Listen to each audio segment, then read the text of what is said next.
तेव्हा प्रथम हा जो दीक्षित डाएट प्रकार आहे, हा मला शुद्ध अघोरीपणा वाटला.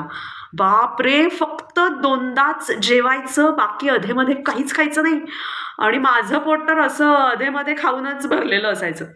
आणि 2 वेळा जेवायचं म्हणजे केवढं जेवायला लागत असेल? मग एका वेळी एवढं जेवण तरी जातं का पण? या डाएटला मी थोडीफार नावं सुद्धा ठेवून झाली.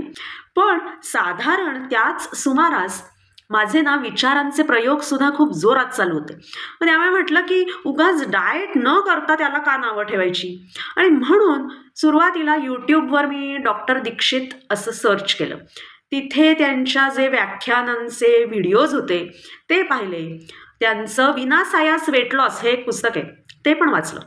आणि एका शनिवार रविवारी धीर करून सलग 2 दिवस या डाएटनुसार जेवून पाहिलं.